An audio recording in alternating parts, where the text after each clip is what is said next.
hanya ngopi tebal. Ini hanya ngopi tebal. Monggo pintar tetap banyak hal. Monggo pintar tetap banyak hal. Bukan kami nak cari pasal. Bukan pula nak buat hal. Bukan pula nak buat hal. Bolehlah kita merenyeh. Bolehlah kita merenyeh. Tapi janganlah menyalah. Tapi janganlah menyalah. Pakai akal cari solusi demi masa depan negeri. Demi masa depan negeri. Woi, sudah-sudahlah tuh, asyik nak merenyeh je. Hai, kami ini nak merenyeh, bukan nak menyala. Lah, melodi lah lagi.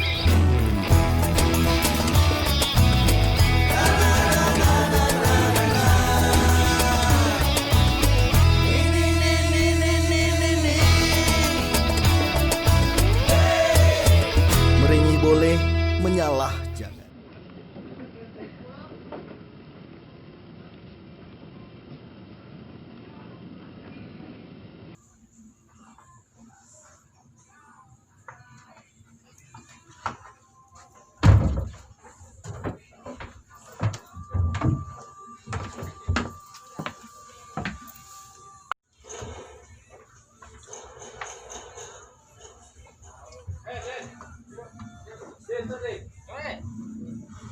Sama Cat.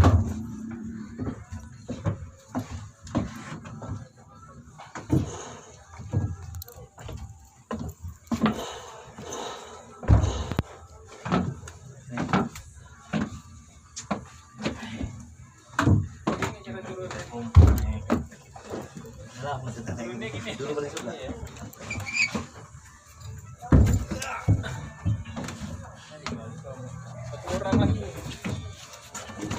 Dulu boleh suka. Lu, udah lama banget saya tadi bos. Lu terakhir pergi pangke.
Di Metimun. Ah, iyalah, betul. Yang villa-villa itu di mana nih? Hah? Yang apa kuburan bekas makam? Oh, depan situ ya. Oh iya.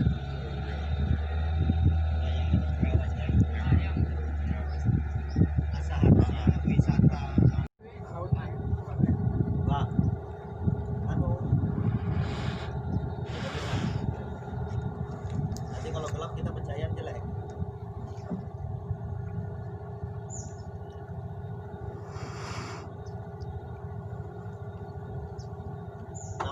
Nampak bang ya. Ini bagus sih. Yang mana budak pulau, yang mana budak kota nampak ya. Tapi agak takut nih pegangnya kuat. Assalamualaikum warahmatullahi wabarakatuh. Selamat datang di channel kami The Renyeh Club di acara ngopi tebal, ngobrol pintar tentang banyak hal. Nah, kali ini kita berada di satu tempat yang istimewa. Ini sebenarnya nggak pernah dibuat oleh podcast manapun, karena kita setting tempatnya di antara hutan bakau, On the spot.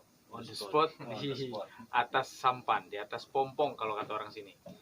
Nah, ini adalah Hulu Riau. Dahulunya Hulu Riau. Dahulunya di sini Hulu Riau. ya, Hulu Riau. Hulu Riau ini ya di sinilah tempatnya. Ini pusat kerajaan Riau Lingga. Di era kejayaannya ini di sinilah pusat kotanya. Kemudian juga pusat kerajaannya, istananya, dan lain sebagainya yang berkaitan dengan kerajaan Melayu. Pernah ada aktivitas kerajaan. Pernah ada aktivitas kerajaan. Jadi kita dari The Renyeh Club sangat senang sekali bisa on air di sini, dan saya Agus Santika beserta host-host The Renyeh Club yang sudah juga ada di atas sampan ini. Saya Faisal Adam. Saya Teguh Diswanto. Saya Rona Andaka. Saya Alfiandri. Saya Irwansyah. Narasumbernya lah. Ini narasumbernya. Beliau narasumber sekaligus juru kunci. Sekaligus juru kunci. Kuncen. Karena kebetulan Berat, tapi jangan ada yang komplain nanti. ya kita anggap begitulah ya. Karena beliau ini kebetulan domisilnya di sini, di dekat hutan bakau ini, tepatnya di Kampung Bulang ya, Bang Ira ya. Kebetulan. Nah, kebetulan beliau juga sedang konsen di wisata mangrove pribadi, bukan di bawah binaan pemerintah, tapi beliau pribadi.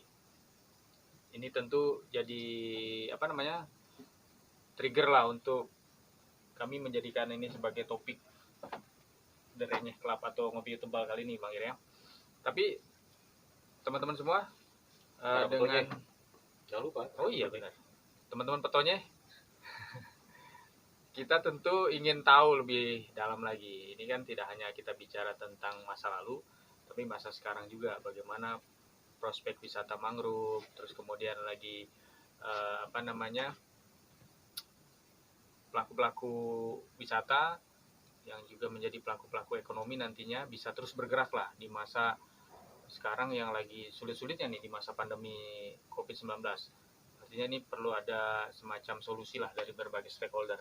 Nah, kita bincangkan secara santai di ngopi tebal kali ini bersama dengan host-host The Renyeh Club dan juga narasumber Bang Irwansyah, pelaku wisata mangrove. Baik, kalau gitu langsung saja kita mulai nih. Daripada kita lama-lama. Agus, sebelum ini untuk sebagai informasi para petonye sekalian, lokasi tempat kami melakukan taping podcast ini dulu adalah satu area atau kawasan mangrove yang pernah dikelola oleh pemerintah Kota Tanjung Pinang. Tapi kondisinya saat ini bisa dilihat di belakang kami masih ada tonggak-tonggak ataupun tiang-tiang pancang. Mungkin ini dulu dibuat untuk jembatan untuk menyusuri sekitar hutan bakau, tetapi kondisinya saat ini kurang terawat dan memang sepertinya tidak digunakan lagi. Nah, ini mungkin kondisi yang sangat memprihatinkan. Inilah mungkin nanti sebagai penggiat ekowisata mangrove, Bang Irwansyah yang kita undang sebagai narasumber hari ini, bisa memberikan informasi Ya, betul. seperti apa. Mungkin itu sebagai informasi awal bagi petunya sekalian. Oke, petunya sebelum kita ke Bang Irwansyah selaku narasumber, saya ke host dulu pastinya ya. Nah ini kalau dari sudut pandang seniman dulu nih, wah, kita kan ada Bang Teguh Wiswanto kebetulan kan. Jadi Jiwa. secara estetika ini tempat kan asik nih Bang Teguh. Ada Bisa di bikin video klip ya. antara hutan bakau bisa bikin video klip bener, Iya. ya kan? Terus juga dari sisi Sisi lain. sisi lain, makanya pemerintah kota mungkin sempat menjadikan ini sebagai potensi wisata, makanya dibangun tempat pejalan kaki nih sebenarnya dulu ya. Iya. Jalan kaki nyusuri Mantap. hutan bakau. Sudah benar sebenarnya. Sudah pernah dilakukan oleh pemerintah kota. Tapi kalau dari sudut pandang lokasi gimana, Bang? Hmm, Kalau dari kacamata seniman. kalau dari kacamata seniman mungkin saya bagi menjadi dua aja. Pertama saksi bisu, ini kayak kayu ini saksi bisu, dan ketika ada Bang Irwan nih saksi bercakap. Oh. Sederhananya saksi bercakap. Terus kan bicara yang tahu dan yang tak tahu kan. Banyak orang tak tahu, berarti sisi pemaknaan tentang pengetahuan tuh mereka lupa tentang sisi pemaknaan yang mereka tak tahu. Nah, kayaknya hari ini kita bicara sisi pemaknaan yang mereka tak tahu gitu. Jadi saya berharap dari Bang Irwan ini kan yang terlihat tuh Bang Irwan bisa memaknai mangrove ini menjadi sesuatu. Itu yang saya maksudnya yang tidak banyak dilakukan orang lain ya. Bang Irwan tahu memaknai itu gitu. Saya berharap pemerintah terutama bisa mempermudah masyarakat untuk memaknai itu gitu. Nah, ini kan sebenarnya udah kemarin tonggak-tonggak ini udah betul kan. Udah benar. Bagus, ya. Tapi ternyata benar saja tidak cukup gitu. Dia butuh kebaikan, dia butuh Perawatan. dia tak cukup lah. Jadi dia butuh saksi bisu itu tak cukup, dia butuh saksi yang bercakap. Itu menurut saya gitu ya. Jadi saya lebih pandang ke estetikanya bahwa di sini tuh yang dibutuhkan tuh memaknai hal-hal yang tidak tahu. Gitu ya. Jadi Itu. siap. Jadi artinya kalau secara yang tidak tahu mungkin sudah dilakukan. Makanya pemerintah kota itu membuat di sini menjadi sebuah kawasan wisata agar Ya, yang tidak- ternyata mereka juga nggak cukup tahu kan gitu. ternyata ada hal-hal lain yang Jadi apa yang mereka anggap benar ternyata tidak cukup. Dia butuh saksi bercakap tadi Bang Irwan ini. Nah, Bang Ir juga mungkin kan awalnya ketika mau memulai usaha mangrove atau wisata mangrove ini kan melihat dulu di sini ya. Bang Ir kan sampai ke sini dulu nggak? Sampai Sampai ke sini dulu, keliling dulu ya. Oh ini kan bagus gitu ya, lihat ada hutan bakau. Terus balik lagi ke rumah, ada hutan bakau juga. Nah, tentu muncullah ide macam. Nah, ini gimana kalau menurut Bang Ir? Ya, baiklah. Bagus, thank you. Mas Teguh juga. Jadi sama kawan-kawan semua, jadi akan saya sampaikan ini pemikiran saya. Kalaupun ada salah, ada silap, ada kata yang kurang baik untuk kemajuan Kepri, Tanjung Pinang khususnya dan Kepri pada umumnya, saya bilang memang sangat sayangkan. Jadi dengan adanya mangrove yang lautnya bersih, kenapa kita tidak bisa menggali? Itu ada imbal balik bagi kita. Imbal balik bagi kita dalam arti begini. Jadi kalau kita buat ini pemikiran, kalau kita sama-sama berkelompok begini, kita bisa tahu bahwa mangrove ini akan bisa dijadikan apa, akan manfaat buat apa, pariwisata jelasnya. Terus kita bisa menjaga mangrove supaya mangrove itu tidak musnah, tak hancur seperti yang sudah ada banyak yang dilakukan.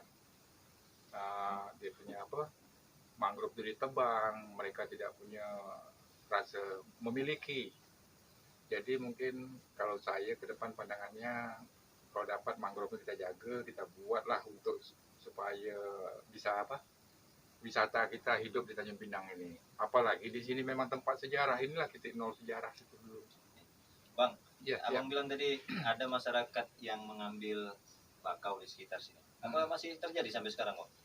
Kalau sampai saat ini mungkin ada sebagian, tapi mereka ngambil mungkin sebatang 2 batang, tak macam merambah seperti macam apa pengusaha mau nimbun atau apa gitu kan.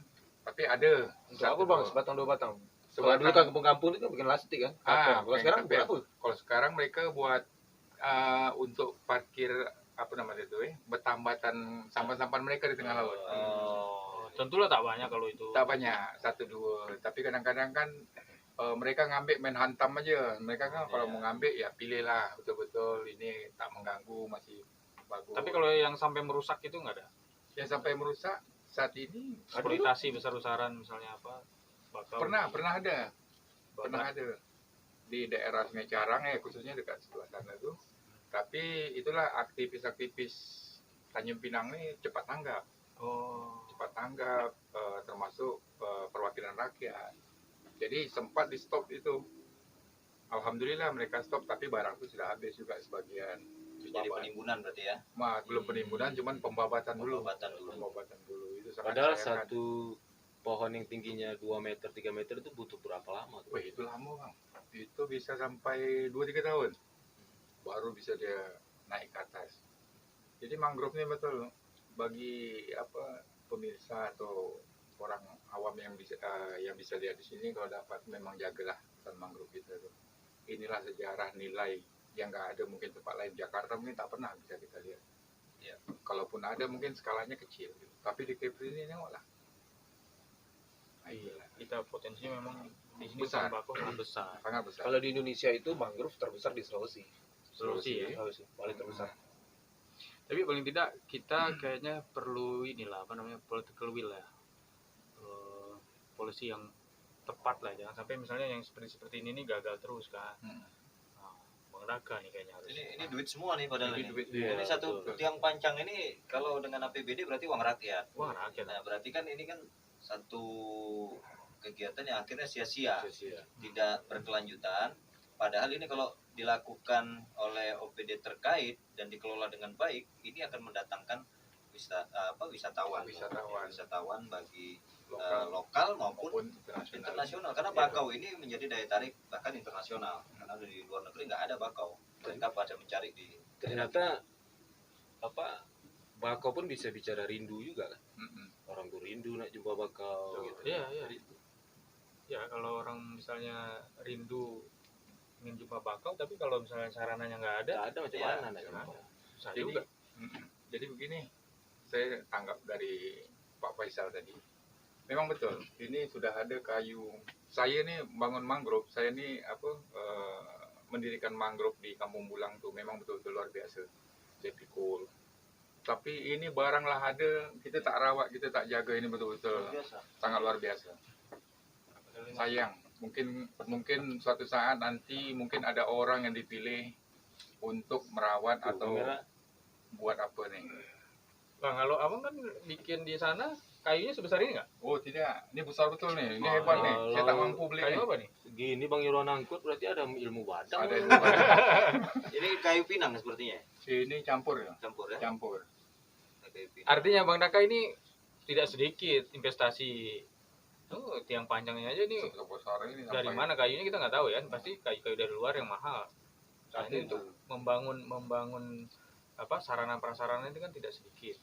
Dan juga perlu tadi pemeliharaan, kebijakan yang tepat, pengawasan juga gitu. Jadi orang-orang kayak Bang Irwan Sani luar biasa. Kita tadi waktu perjalanan dari Kampung Bulang sampai ke sini menyusuri tepi penggunaan mangrove ini, saya pertama terpikir adalah pemerintah. Kedua adalah ekonomi. Karena memang luar biasa potensi ekonominya di sini.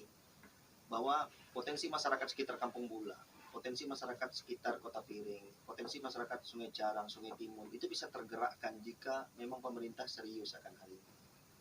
Jadi tadi saya bual-bual dengan yang bawa buat kita nih, Bang Haris. Orang-orang seperti Bang Haris ini seharusnya bisa juga akhirnya memiliki pendapatan yang bagus dengan mereka punya fasilitas sport. Mereka membawa tamu-tamu mengelilingi mangrove ini. Tapi tentunya pemerintah harus menyediakan spot-spot dari setiap titik itu yang saya sebutkan tadi. Apakah itu tempat makan, ataukah itu tempat wisata hutan mangrove seperti ini. Bahkan dulu untuk syuting film Jelangkung itu aja, mereka tuh hanya syuting di areal rawa dekat bandara Soekarno-Hatta. Padahal kalau kita masuk ini ke dalam lebih luar biasa sebenarnya potensinya. Apalagi kita bicara potensi sejarah. Saya nggak tahu nih apakah Dinas Pariwisata memang tidak fokus atau memang tidak terfikirkan hal-hal begini. Seperti ini kan ada duit APBD, duit masyarakat yang digunakan. Itu di depan sana ada pondok yang akhirnya saya lihat juga sudah hancur gitu ya. Yang mungkin nggak punya konsep yang jelas membangun tempat wisata seperti apa, atau tidak punya entry-nya itu maunya seperti apa. Padahal kita hanya punya penyengat yang diandalkan. Seharusnya ini bisa dijadikan, saya menyebutnya interkoneksi wisata lah, antara Pulau Penyengat, Kampung Bulang, Sungai Carang, dan Kota Piring. Kenapa? Masih ada satu kesatuan histori di situ. Benang merahnya masih ada. Hanya tinggal diperkuat oleh apa istilahnya? Sentuhan tangan. Ya, sentuhannya sama melibatkan masyarakat sekitar. Saya membayangkan kalaulah sepanjang hilir ini tadi masih ada lahan-lahan kosong yang bisa dibangun, misalnya rumah-rumah makan atau Spot-spot. atau rumah-rumah seperti zaman dahulu di pinggiran sungai. Melayu Kepri yang dulunya kehidupannya seperti apa gitu ya. Itu dibangun. Terus saya melihat situasi airnya bisa sangat bagus. Misalnya ada pengusaha yang ingin berinvestasi water sport, jet ski, banana boat atau apa untuk keluarga. Mereka bisa masuk dari Sungai Timun, bisa masuk dari Sungai Carang, Kota Piring atau Kampung Bulang, tapi ada gitu kan, dan mereka area spotnya satu. Wah. Seharusnya Terbayang ya. saya melihatnya sayang gitu, bahwa Keriuhan Hulu Riau aja terbayang tuh. Ya. karena potensi ini sangat banyak dan pemerintah mungkin tidak menyadari. Bahkan seorang Irwansah yang kebetulan tinggal ya di depan Bakau bisa kepikiran hal begitu ya. Dan saya ingin juga tanya nih ke Bang Ir, Abang sudah berhasil, saya katakan berhasil walaupun merintis Bang ya. Abang buka sebuah usaha milik keluarga dengan tadi Abang bilang mikul sendiri di Kampung Bulang. Menurut Abang memungkinkan nggak bahwa Abang buka di Kampung Bulang, di Sungai Carang ini juga ada tempat yang serupa, dan itu bisa saling match secara bisnis antara yang tamu yang Kampung Bulang dengan tamu ini bisa saling match Koneksi. dengan koneksi ya. Mungkin yang di sana konsepnya seperti yang Abang sudah lakukan, makanan Melayu, di sini mungkin konsepnya apa, tapi mereka bisa saling dari satu Kampung Bulang ke sini bisa match dengan transportasi yang mereka mengelilingi kawasan ini. Menurut Abang tuh gimana? Baik, jadi Bang Rona begini, kalau memang yang Bang Rona bilang cerita dari Kampung Bulang sampai ke Sungai Carang ini, termasuk Kota Piring, Kota Rebah, padahal memang betul bisa menjadi baik. Karena kenapa? Kita ini kan wilayah kita laut, satu. Yang kedua berdekatan dengan luar negeri. Kalau koneksinya dari Kampung Bulang, saya buat tamu nanti dari sini. Konsepnya seperti apa, kita buat jembatan macam spot-spot, saya rasa pasti maju. Saya sudah berpikir sampai ke sana, Bang Rona. Cuman saya harus nyampaikan kepada kawan-kawan renyah-renyah inilah, mungkin bisa disampaikan juga nanti ada yang Sampaikan mendengar. langsung ke pemerintah Bang, karena mereka akan nonton ini. Boleh. Jadi ini Bang Rona, saya bilang memang kawasan ini bagus, dikonsepkan dengan Kampung Bulang, Sungai Carang, Kota Rebah, dan termasuk puing-puing sejarah yang ada di sini nih. Kita harus menjaga sebagai anak Kepri, anak Pinang nih. Kita memang harus jaga. Itu sebenarnya tuh mendatangkan pendapatan, terus pekerjaan bagi masyarakat sekitar. Itu sangat baik. Jadi seperti yang Bang Rona sampaikan ke saya sebenarnya punya feeling ini nih, bisa semuanya terjadi seperti yang disampaikan, buat spot, buat apa. Tapi saya harapkan pemerintah juga harus jeli. Betul-betul kalau memang udah berinvestasi, carilah orang yang tepat untuk menjaga, merawat, yang punya pandangan ke depan. Itu yang penting. Karena ini sudah terbukti, pemerintah mau berbicara apapun, kalau menurut saya, mohon maaf kalau dalam video kali ini saya agak sedikit serius dan emosi gitu. Karena saya melihat bahwa ini murni hanya pemerintah tidak tahu cara mengelolanya.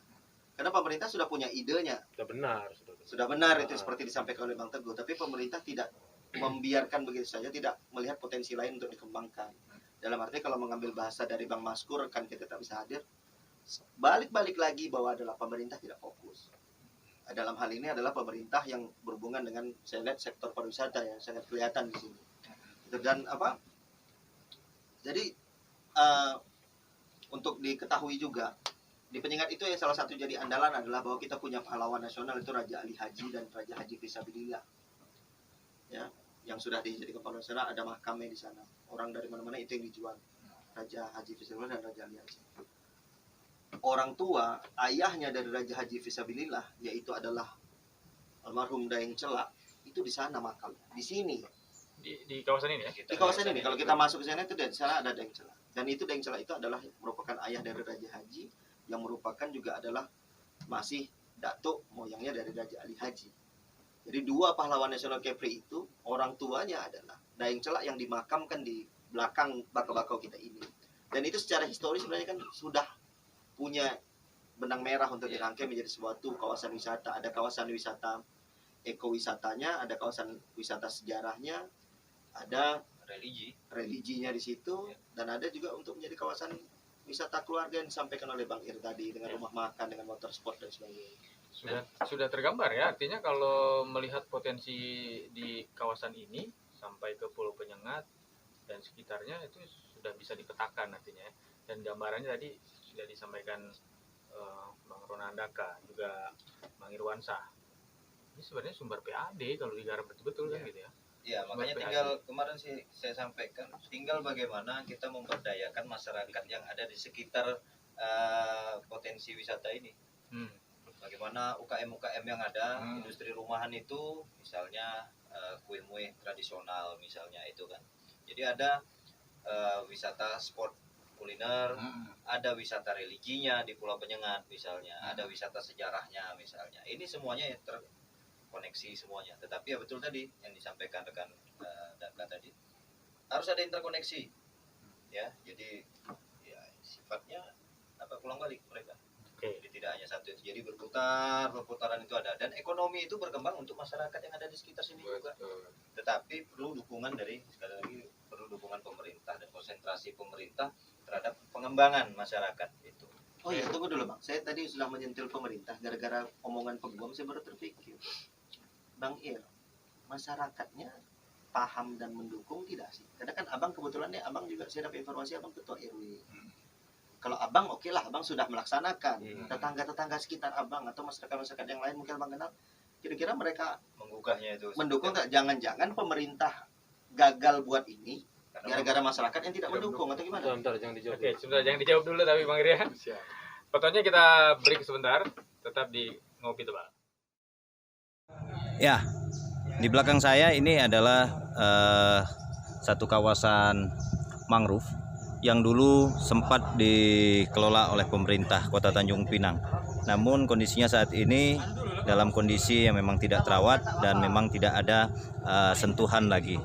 Nah, bagaimana pemerintah Tanjung Pinang bisa memanfaatkan ekowisata mangrove yang ada di sekitar Kota Tanjung Pinang ini?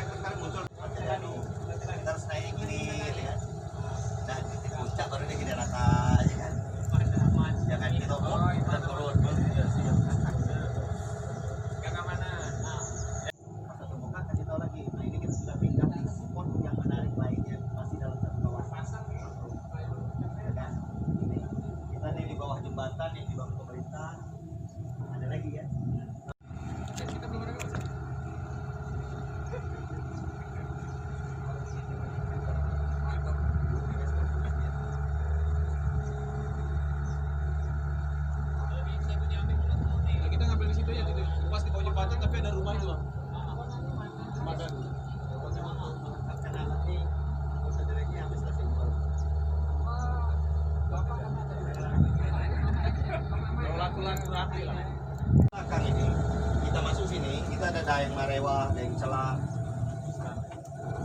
Ini bisa jadi spot penerbang. Dia harus menjadi kawasan kita yang dia tidak punya penghasilan, dia tidak punya rumah dengan anak keluarga, dia tinggal di sana. Jadi yang ditampung di Sos itu pindahkan ke sana, tapi diarahkan di mereka. Mereka beraktivitas untuk memakai di Sos mereka lagi. Kalau mereka ikut penghasilan mereka banyak di tempat yang baru, mereka tidak mau lagi mereka ke jalan. Bangunkan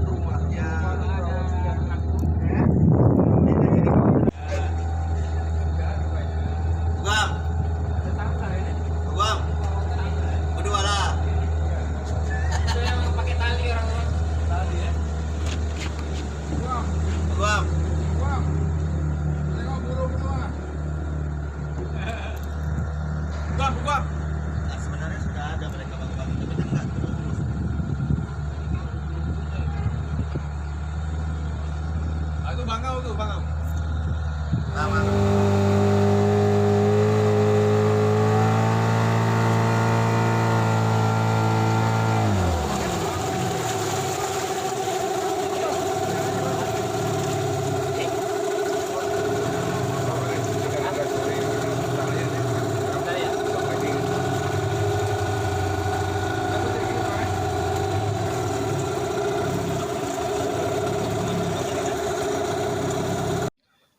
Oke, petonya kita masih di Ngopi Tebal, ngobrol pintar tentang banyak hal bersama The Renye Club. Kita tadi sudah berbincang-bincang di spot yang lama dan sekarang kita sudah berada di spot yang baru. Jadi tadi sempat tergantung pertanyaan Bang Ronandaka tadi kan. Masih belum terjawab. Soal orang kampung ya. Soal orang kampung tadi, Dukungan. dukungan. Ini menurut asumsi ya, katakanlah dari Bang Ronandaka, yang dilakukan oleh pemerintah kota sudah benar, tapi mungkin saja dari masyarakatnya kurang mendukung waktu itu sehingga tidak berjalan. Kalau menurut kacamata Bang Irwansyah selaku pelaku wisata mangrove dan juga sekaligus ketua RW, betul tidak itu? Saya rasa gini, sebelum proyek itu dimulai atau untuk tempat wisata itu bagus, jadi pasti sudah disampaikan ke masyarakat, baik RT RW setempat atau tokoh-tokoh masyarakat, pasti sudah disampaikan bahwa akan dibangun tempat wisata. Jadi contohnya tempat saya, sebelum saya bangun, saya juga harus mengumpulkan warga, sepakat nggak untuk lalu lintas nanti masalah tamu yang datang, supaya aman semuanya. Jadi saya rasa pemerintah pasti sudah menghimbau kepada masyarakat bahwa mereka akan membangun. Cuman yang itu tadilah kita kesalkan, kenapa nggak dirawat? Masyarakat. Jadi masyarakat dan tokoh masyarakat di situ pasti setuju, malah mereka suka mengangkat ekonomi mereka. Berarti pada prinsipnya masyarakat tuh mendukung lah. Mendukung, pasti Dan mendukung. masyarakat ketika ternyata pemerintah ingin lebih serius bersinggungan langsung dengan mungkin tempat tinggal mereka atau lahan milik mereka, menurut Bang Ir bagaimana? Kalau lahan-lahan mereka saya rasa itu Pemko punya tempat. Itu Pemko. Pemko punya, karena itu memang tempat sejarah, tak boleh diganggu gugat, tak boleh diganggu. Cagar budaya. Cagar budaya, benar, cagar budaya. Nah, Jadi- makanya kalau saya menganggap harus ada konsentrasi pemerintah daerah dalam hal ini juga termasuk legislatif untuk menentukan kawasan bakau ini mungkin dibuat regulasi yang ketat supaya tidak terjadi lagi perambahan hutan bakau. Nah, ada kewajiban masyarakat di sekitar pemukiman yang ada di bakau itu atau mangrove itu untuk terus menjaga pelestarian. Nah, mereka tidak boleh menggunakan itu. Ini harus ada komitmen dari pemerintah sehingga harus ada sinergitas lagi antara eksekutif, legislatif dan juga dukungan dari masyarakat. Supaya mangrove kita ini memiliki potensi yang luar biasa. Pak Baguam perlu peraturan daerah nggak yang khusus? Seharusnya ada. Kita tidak tahu ya, apakah pemerintah sudah menetapkan kawasan ini sebagai kawasan konservasi atau seperti apa. Nah, kalau di wilayah pesisir laut, setahu saya di Bintan itu sudah ada, karena dulu saya sempat terlibat pembuatan perbub tentang KKLD, kawasan konservasi laut daerah. Artinya di kawasan itu tidak boleh lagi ada aktivitas-aktivitas untuk pengerusakan lingkungan, karena di situ memang dikhususkan untuk pembudidayaan misalnya terumbu karang, kemudian juga rumput laut dan lain sebagainya, sehingga ini potensi ini bisa dimanfaatkan oleh masyarakat, tapi tidak boleh dipergunakan untuk kegiatan-kegiatan yang berpotensi untuk merusak. Perda RT RW ya kalau gitu ya. Dia bukan RT RW, dia khusus tersendiri. Jadi kawasan konservasi, namanya kawasan konservasi itu berarti memang tidak boleh ada, sama seperti kawasan hutan lindung. Nah, kita nggak tahu apakah kawasan-kawasan bakau yang ada di sekitar kita ini dimasukkan dalam kawasan hutan lindung atau memang hutan yang terlindungi seperti itu. Nah, ini makanya mungkin Bang Maskur sebenarnya yang paham ini apakah memang di Tanjung Pinang ini sudah ada atau tidak. Kita sebagai orang awam hanya mendorong supaya kawasan ini dibuat suatu regulasi yang ketat supaya tidak terjadi lagi pengerusakan. Sayang sekali kalau kita lihat potensinya di sini mungkin nanti bisa di sekitar kita inilah hulu Sungai Riau yang menjadikan pusat perdagangan, karena masyarakat dulu kan berdagang di sini. Ya. Nah, artinya potensi perdagangan itu luar biasa saat itu. Ini penampakan terkini. Nah, ini penampakan terkini hulu Sungai Riau yang dijadikan pusat kerajaan. Di samping kanan kita ini, di depan saya ini, disitulah tadi yang disampaikan oleh Bung Rona, tempat makamnya Daeng Celak. Dan ini sebenarnya sudah dimulai, tapi mungkin pemerintah tidak menangkap itu dengan baik. Sebenarnya sudah dimulai oleh tokoh masyarakat Kepri, budayawan nasional, yaitu Datuk Rida Kaliamsi. Beliau penggagas dari Festival Sungai Cara. Sebenarnya itu adalah untuk memancing, membangkitkan kembali Hulu Riau ini, dan di situ pemerintah seharusnya menangkap untuk menjadikan sebuah event-event yang berkelanjutan, bahkan menjadi tempat kawasan wisata mungkin yang terpadu itu, jadi interkoneksi wisata dengan Pulau Penyengat. Tapi bahkan Festival Sungai Carang itu dulu beliau gagas pakai duit pribadi beliau, dan sangat sayang kan ketika akan hilang begitu saja. Terus di belakang kita ini kan ada jembatan. Kalau nggak salah saya ini kan jembatan dulu sempat ada lampu-lampunya ya, Bang Iri. Betul, ada penerangan. Itu lebih kurang ingat saya 3 miliar atau 4 miliar biaya lampu. Iya. Maksudnya itu kan juga adalah membuat destinasi wisata baru. Abang Ir sendiri selaku pelaku, seandainya ini memang betul dikembangkan, lampu-lampu itu kembali dihidupkan, mungkin nggak dalam kondisi kawasan wisata begini, Bang Ir, kita melakukan namanya wisata malam hari itu mungkin nggak? Mungkin aja. Maksudnya malam pun masih bisa beraktivitas. Malam pun ya? masih bisa beraktivitas. Tapi perlu diwaspadai juga, karena di kawasan ini pada saat saya dulu di Komisi Perlindungan Anak banyak kasus-kasus yang terjadi di sini. Karena apa? Karena kurangnya penjagaan, dari aparat keamanan sendiri, baik itu mungkin dari kepolisian maupun dari Satpol PP. Karena di sini di belakang kita ini, kita lihat situ ada jembatan ataupun pelabuhan. Nah, biasanya kalau siang hari banyak nih anak-anak bercengkrama di sana tanpa pengawasan. Nah, ini yang harus kita jaga juga. Jangan sampai objek wisata yang kita ingin kembangkan itu malah nanti terkesannya ini menjadi tempat mesum. Tapi begini, mohon maaf. Sebenarnya hukum alam juga. Ketika ini kawasan wisata terbangun dengan bagus, sampai dengan wisata malam hari pun ternyata memungkinkan. Masyarakat sekitar mendukung. Orang yang berwisata ramai. Rasa saya juga dengan sendirinya tidak akan ada lagi tindakan-tindakan yang seperti itu yang dilakukan oleh dalam tanda kutip mungkin Bercengkrama di bulan purnama lah. Nakal-nakal lah seperti itu kan, mungkin tidak lagi dilakukan. Jadi sebenarnya solusinya selain pengawasan Satpol PP atau apa, mungkin ya dengan jadikan ini tempat wisata sebenar-benarnya tempat wisata. Maka dengan sendirinya juga mereka akan malu kalau mau dilihat, lagi mereka mau pacaran dilihat Bas Teguh kan malu.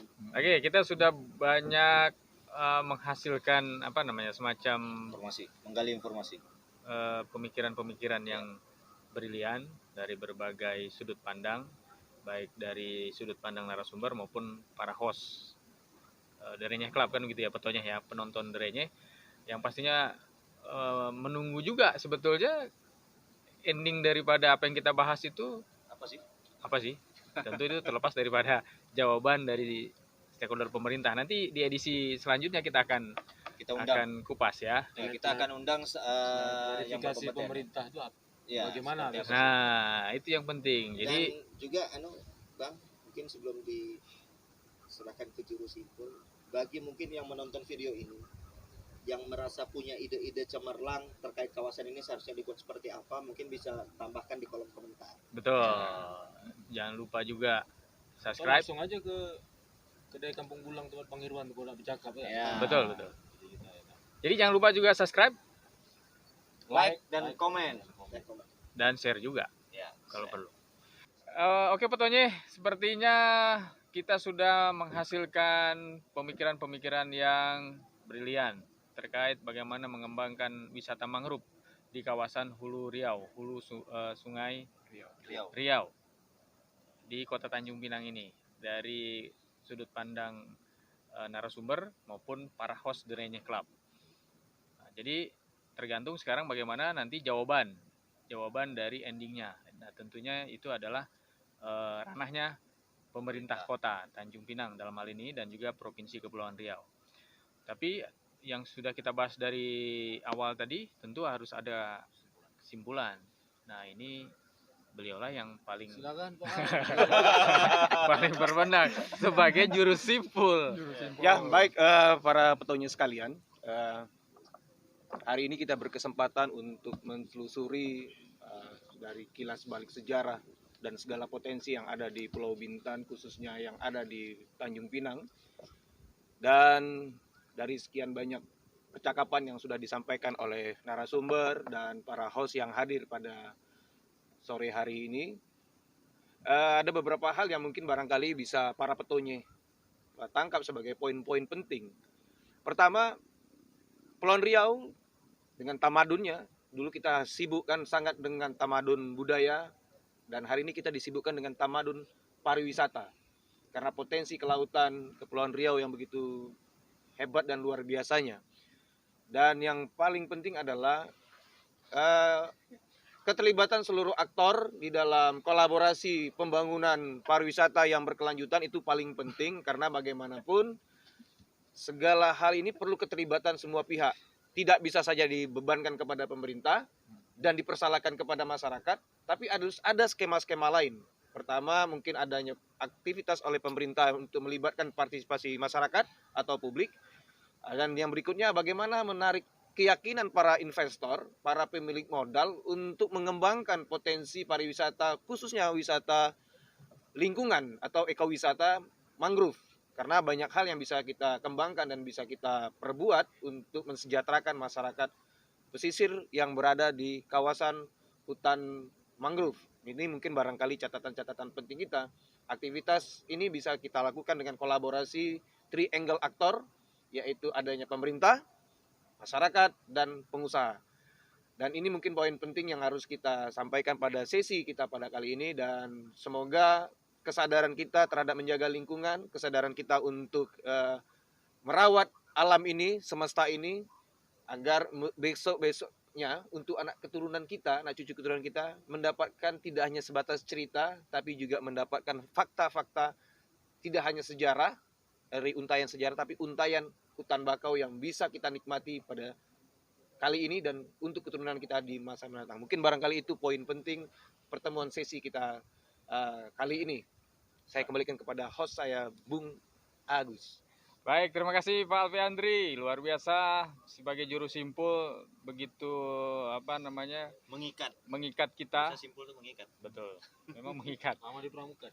Ya, mengikat petonye juga supaya terus mengikuti podcast kita. Dari episode ke episode itu bakal penuh kejutan pastinya ya. Oke, kita akhiri dulu. Ya. Untuk Dapat lagu nggak dari lokasi ini? Teguh, Deswanto? Kami tunggu lagu-lagunya. Insya Allah. Oke, petonye kita bersurai dulu ya. Ketemu lagi di edisi berikutnya.